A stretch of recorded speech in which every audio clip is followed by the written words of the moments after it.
बिस्मिल्लाहिर्रहमानिर्रहीम। जी बेटा, आज हम स्टार्ट करने जा रहे हैं चैप्टर नंबर 1 सेकंड ईयर का। इसका नाम है function and limits. Chapter number 1 में हमने फंक्शंस और लिमिट को डिस्कस करना है। जी बेटा, तो सबसे पहले हम फंक्शंस की जो टर्म है उसके डिफ़ाइन करते हैं। बेटा, फंक्शन को किसने इन्वेंट किया, ये आपका एक एमसीक्यूज बन सकता है पेपर में। एक जर्मन मैथमेटिशियन था, उसने 1673 में गॉटरीफाइड विलियम लेबनीज़ उसका नाम था, उसने फंक्शंस को इंट्रोड्यूस करवाया था। एक जर्मन मैथमेटिशियन था गॉटरीफाइड विलियम लेबनीज़, 1673 में उसने फंक्शंस को इंट्रोड्यूस करवाया था। अब आप लोगों ने ये देखना है कि फंक्शन बेसिकली क्या होता है। बेटा, फंक्शन दो वेरिएबल्स के दरमियान एक रिलेशन होता है। अब वो दो वेरिएबल्स कौन से हैं? एक डिपेंडेंट वेरिएबल होता है और एक इंडिपेंडेंट वेरिएबल होता है। ठीक है, जैसे कि ये y = f(x), ये एक नोटेशन है फंक्शन को लिखने की। अब ये भी एक एमसीक्यूज़ है। ठीक है, इस नोटेशन को किस मैथमेटिशियन ने यूज़ किया था? तो स्विट्ज़रलैंड का एक मैथमेटिशियन था ऑलर्स, उसने इस नोटेशन को यूज़ किया था फंक्शन को रिप्रेजेंट करने की। ये भी आपका एक एमसीक्यूज़ बन सकता है। अच्छा, इसमें बेटा जो x आपके पास है ये इंडिपेंडेंट वेरिएबल है और जो y है आपके पास ये डिपेंडेंट वेरिएबल है। x की वैल्यूज़ पे y की वैल्यू डिपेंड कर रही है।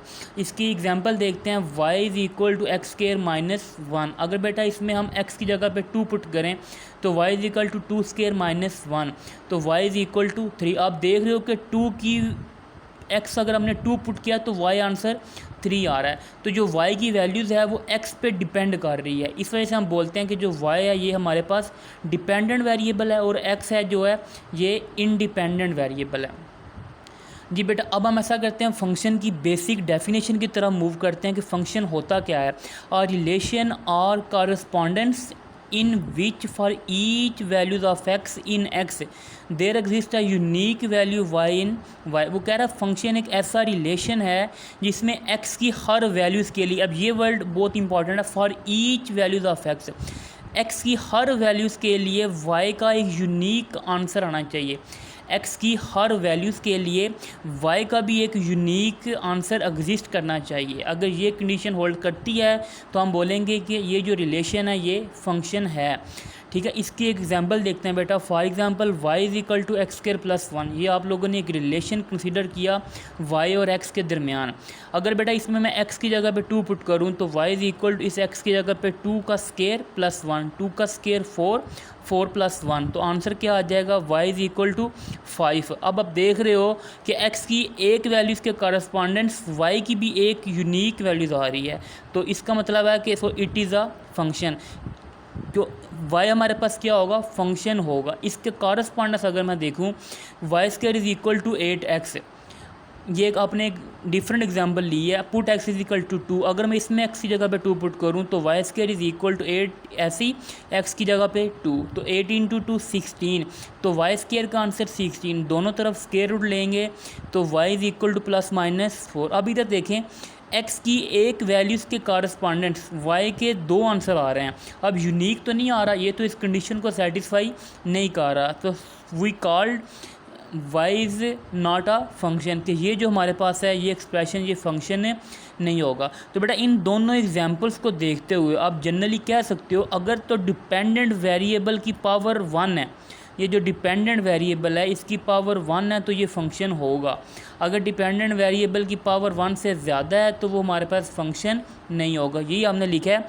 So generally we can say that if dependent variable is linear, linear क्या होता है? जिसकी पावर 1 हो, then relation is a function, वो हमारे पास फंक्शन होगा। जी अच्छा, अब बेटा इसको एक डायग्राम से आप लोग एक फंक्शन की डेफिनेशन को भी क्लियर कर लें कि ये हमारे पास हमने एक रिलेशन कंसीडर किया है f from x to y। ठीक है, x हमारे पास है 1 2 3 और y हमारे पास है x y z। 1 जो है ये मैप कर रहा है x को, 2 मैप कर रहा है y को, और जो 3 है ये मैप कर रहा है y को।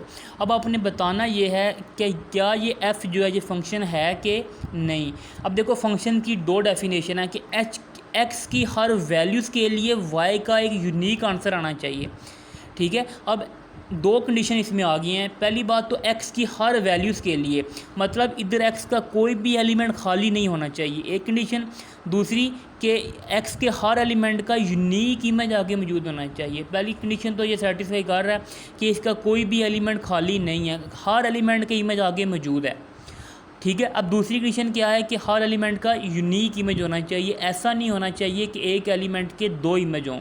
तो देखो 1 x को मैप कर रहा है, 1 का एक ही इमेज है। 2 मैप कर रहा है y को, तो 2 का भी एक ही इमेज है y। अब 2 का y के अलावा और कोई इमेज नहीं है। और 3 मैप कर रहा है y को, अब देखो 3 का भी एक ही इमेज है y। अब 3 का भी y के अलावा कोई और इमेज नहीं है, तो दोनों कंडीशन होल्ड कर गई। तो इस वजह से हम बोलेंगे f इज़ अ फंक्शन। इसके कॉरस्पॉन्डेंस बेटा एक न्यू एग्जांपल देखते हैं, f from x to y। इसमें जो 1 मैप कर रहा है x को, 2 मैप कर रहा है y को। अब बताना ये है क्या ये फंक्शन है कि नहीं। तो ये फंक्शन नहीं होगा। क्यों नहीं फंक्शन होगा? देखो फंक्शन की दो कंडीशंस हैं कि x के हर एलिमेंट के इमेज आगे मौजूद होना चाहिए और वो इमेज जो है वो यूनिक होने चाहिए। अब देखो इसके हर एलिमेंट के इमेज तो मौजूद नहीं है, मतलब 3 का इमेज आगे मौजूद नहीं है, तो ये पहली कंडीशन को सेटिस्फाई नहीं कर रहा, तो इसका मतलब है ये फंक्शन हमारे पास नहीं होगा। एक और एग्जांपल बेटा इसकी देख लेते हैं कि f हमारे पास है x से y 1 2 3, 1 का इमेज x है, 2 का इमेज y है और 2 का इमेज z है। क्या ये फंक्शन है कि नहीं? दो कंडीशन उसी तरीके से कि x के हर एलिमेंट के इमेज आगे मौजूद होना चाहिए, तो 3 ऐसा एलिमेंट है जिसका इमेज आगे मौजूद नहीं है, तो इसने पहली कंडीशन को ही फेल कर दिया, तो that's why this is not a function. और दूसरी कंडीशन भी ये फॉलो नहीं कर रहा। देखो 2 के दो इमेज आ रहे हैं, 2 का इमेज y भी है और 2 का इमेज z भी है, तो एक एलिमेंट के दो इमेज हैं, तो ये दूसरी कंडीशन को भी फॉलो नहीं कर रहा। इसका मतलब है ये फंक्शन नहीं होगा हमारे पास जी। नेक्स्ट बेटा हमारे पास है फंक्शंस की टाइप्स आ जाएंगी। 1 फंक्शन। अब 1 फंक्शन क्या होता है जी? अब फंक्शन f फ्रॉम x से y is said to be 1 function if f of x1 is equal to f of x2 which implies x1 is equal to x2 for all x1 x2 belong to x। ये 1 function की definition है। अब इसका मतलब क्या है? वो कह रहा है कि डिस्टिंक्ट एलिमेंट के जो इमेजेस हैं वो भी डिस्टिंक्ट होने चाहिए, कि डोमेन में जो डिस्टिंक्ट एलिमेंट के इमेजेस हैं वो भी हमारे पास डिस्टिंक्ट होने चाहिए। अच्छा इसकी बेटा एग्जांपल देख लेते हैं।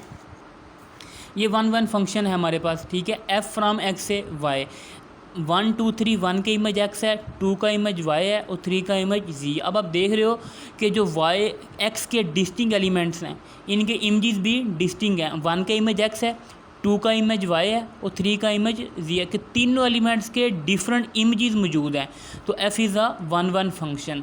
इसके अपोजिट एग्जांपल देखते हैं। f 1 x को मैप कर रहा है, 2 y को मैप कर रहा है और 3 भी y को मैप कर रहा है। अब ये 1 फंक्शन नहीं होगा। देखो 2 और 3 ऐसे एलिमेंट हैं जिनके इमेजेस सेम हैं, लेकिन 1 की क्या कंडीशन है कि इमेजेस दो डिफरेंट एलिमेंट के डिस्टिंक्ट होने चाहिए, उनके इमेजेस भी डिफरेंट होने चाहिए, लेकिन इधर 2 और 3 इन दोनों के इमेज तो सेम आ रहे हैं, इस वजह से ये 1 फंक्शन नहीं होगा।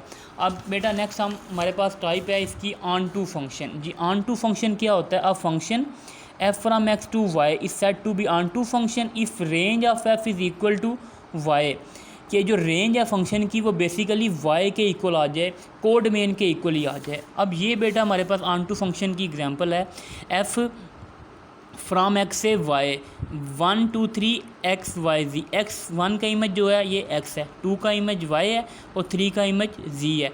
अब ये देखो कि क्या ये फंक्शन ऑन टू है? ऑन टू फंक्शन कब होगा? जब रेंज जो है वो y के इक्वल आ जाएगी। अब इस फंक्शन की रेंज क्या है?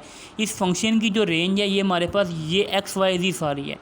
ये बात याद रखो बेटा कि जो रेंज है वो कोड मेन का सेट होती है, रेंज जो है वो कोड मेन का सबसेट होती है। अगर रेंज कोड मेन के इक्वल आ जाए तो वो हमारे पास ऑन टू फंक्शन होगा। रेंज क्या होती है कि वो एलिमेंट जो पीछे मैप कर रहे हैं, अब देखो x भी पीछे मैप कर रहा है, y भी पीछे मैप कर रहा है और z का भी पीछे प्री इमेज मौजूद है, तो ये x y z किस में आ जाएंगे? रेंज में। तो रेंज बेसिकली y के इक्वल आ गया, तो ये ऑन टू फंक्शन हो जाएगा।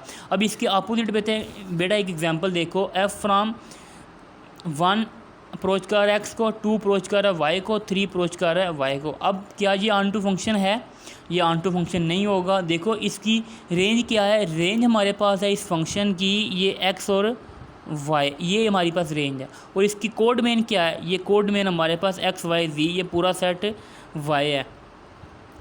ठीक है, अब ये देखो जो रेंज है वो वाई के इक्वल तो नहीं है, रेंज में तो एक्स वाई शामिल है लेकिन कोड मेन में एक्स वाई जी शामिल है, तो that's why f is not a onto function.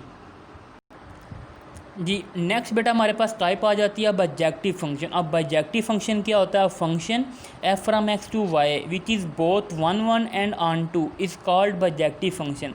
ऐसा फंक्शन बेटा जो वन वन भी हो और ऑन टू भी हो, तो ऐसे फंक्शन को हम बाइजेक्टिव फंक्शन का नाम देते हैं, जो दोनों कंडीशन को सेटिस्फाई करे, वन वन भी हो और ऑन टू भी हो। नेक्स्ट आ जाएगा इन्वर्स ऑफ फंक्शन। ठीक है, इन्वर्स ऑफ फंक्शन क्या होता है कि let f from x to y be a bijective function. अब आपको ये चीज़ याद रखनी है कि जो इन्वर्स है हमेशा बाइजेक्टिव फंक्शन का एग्जिस्ट करता है, इन्वर्स हमेशा बाइजेक्टिव फंक्शन का एग्जिस्ट करता है। ये हमारे पास एक बाइजेक्टिव फंक्शन है तो हमने इसका इन्वर्स लेना है, तो वो क्या होगा, the inverse function of f is defined by f inverse from y to x. अब इसमें बेटा चेंज हो जाएगा कि जो डोमेन है वो हमारे पास कोड मेन बन जाएगी और जो कोड मेन है वो डोमेन बन जाएगी। Defined by f inverse of y is equal to x if and only if y is equal to f of x, for all x belong to x, for all y belong to y. इधर बेटा आपने ये note याद रखना है कि जो हमारे पास डोमेन ऑफ एफ इनवर्स है is equal to range of f होगी, और जो रेंज ऑफ एफ इनवर्स है is equal to domain of f, कि इन्वर्स वाले फंक्शन की जो डोमेन है वो एफ फंक्शन की रेंज होगी और इन्वर्स फंक्शन की जो रेंज है वो एफ फंक्शन की डोमेन होगी।